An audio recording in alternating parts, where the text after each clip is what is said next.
ક્યારે એવો વિચાર આવ્યો છે કે મા શબ્દમાં આટલો જાદુ ક્યાંથી આવે છે? એવી કઈ શક્તિ છે જે આ એક સંબંધને દુનિયાના બીજા બધા સંબંધોથી અલગ પાડે છે?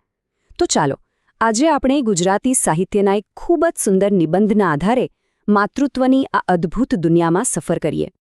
અને આપણી આ સફરની શરૂઆત કરવા માટે કવિ બોટાદકરની આ અમર પંક્તિઓથી વધુ સારું શું હોઈ શકે? જનનીની જોડ સખી નહીં જડે રે લોલ. બસ આ એક લીટીમાં જ માતૃત્વનો આખો સાર આવી જાય છે, ખરું ને? આ વિચાર કેટલો સુંદર છે નહીં? કે ભગવાન દરેક જગ્યાએ પહોંચી નહોતા શકતા એટલે એમણે માં બનાવી. અને સાચું કહીએ તો આ જ વિચાર આખા નિબંધના મૂળમાં છે. એટલે કે માને પ્રેમ, ત્યાગ અને સમર્પણના એક જીવંત સ્વરૂપ તરીકે જોવામાં આવે છે. તો ચાલો સૌથી પહેલા વાત કરીએ માના પ્રેમની, જે એક અનંત સાગર જેવો છે. કેવો હોય છે આ પ્રેમ? એને કઈ રીતે માપી શકાય? ચાલો જરા ઊંડા ઉતરીએ. આપણી ગુજરાતીમાં એક બહુ જ સરસ કહેવત છે, ગોળ વિના મોળો કંસાર અને મા વિના સૂનો સંસાર. કેટલી સરળ પણ કેટલી સાચી વાત. જેમ ગોળ કંસારમાં મીઠાશ ભરે છે, બસ એ જ રીતે મા જીવનમાં મીઠાશ અને અર્થ ભરે છે. એના વગર બધું અધૂરું છે. અને જુઓ, આ પ્રેમની ઊંડાઈ એ બિનશરતી છે, જે બાળક જન્મે એ પહેલાં એના ગર્ભમાં હોવાથી જ શરૂ થઈ જાય છે. એ નિસ્વાર્થ છે. બાળકને સૂકામાં સોડાવવા માટે પોતે ભીનામાં સૂઈ જાય. એ ધરતી જેવો ક્ષમાશીલ અને આકાશ જેવો વિશાળ છે, જેની કોઈ સીમા જ નથી. ખરેખર અદ્ભુત. અને આટલો બધો પ્રેમ એ ખાલી પ્રેમ જ નથી રહેતો, એ સ્વાભાવિક રીતે જ એક માર્ગદર્શન બની જાય છે. એટલે જ તો કહેવાય છે કે માં એ જીવનની પહેલી શિક્ષક છે. એટલે કે માની ભૂમિકા ફક્ત જન્મ આપવા પૂરતી નથી, એ તો બાળકની પહેલી અને સૌથી મહત્વની ગુરુ છે. જીવનના પહેલા પાઠ તો એના ખોળામાં જ શીખવા મળે છે. એ જ બાળકના મૂલ્યો અને ભવિષ્યના પાયા નાખે છે.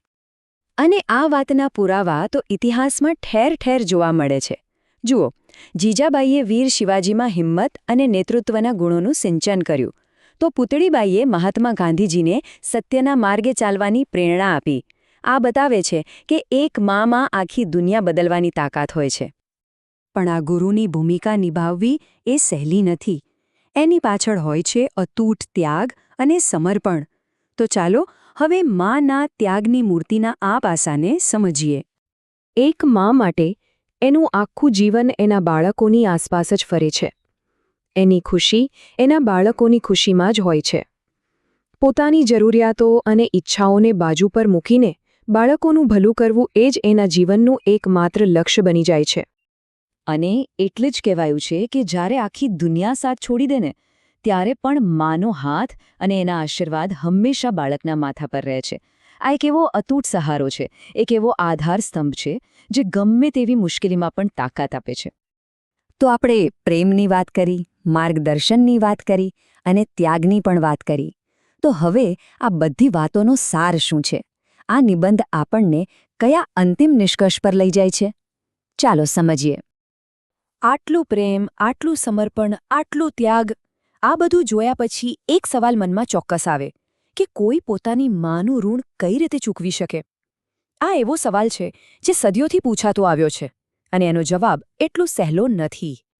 અને આ નિબંધનો જવાબ એકદમ સીધો અને સચોટ છે કે આ ઋણમાંથી આપણે ક્યારે મુક્ત થઈ જ નથી શકતા.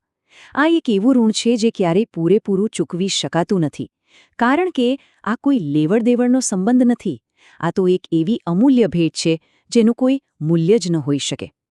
અને સાચું જ છે ને, જે શાંતિ અને જે ઠાઢક માના ખોળામાં મળે છે, એ દુનિયાના બીજા કોઈ ખૂણામાં નથી મળતી. આ સંબંધ ખરેખર અજોડ છે. એની તુલના કોઈની પણ સાથે ન થઈ શકે. આ એક એવું બંધન છે જે સમયથી પણ પર છે. તો પછી સવાલ એ થાય કે કરી શું શકાય? અને એનો જવાબ છે માની સેવા કરીને, એમને માન-સન્માન આપીને. આ ઋણ ચૂકવવા માટે નથી, પણ આમ કરવાથી આપણું પોતાનું જીવન ધન્ય બને છે. તો માને પ્રેમ આપવો, એમની સેવા કરવી અને એમને જે કંઈ પણ આપ્યું છે એના માટે આભાર માનવો, કદાચ એમના ઋણને સાર્થક કરવાની આ જ સાચી રીત છે.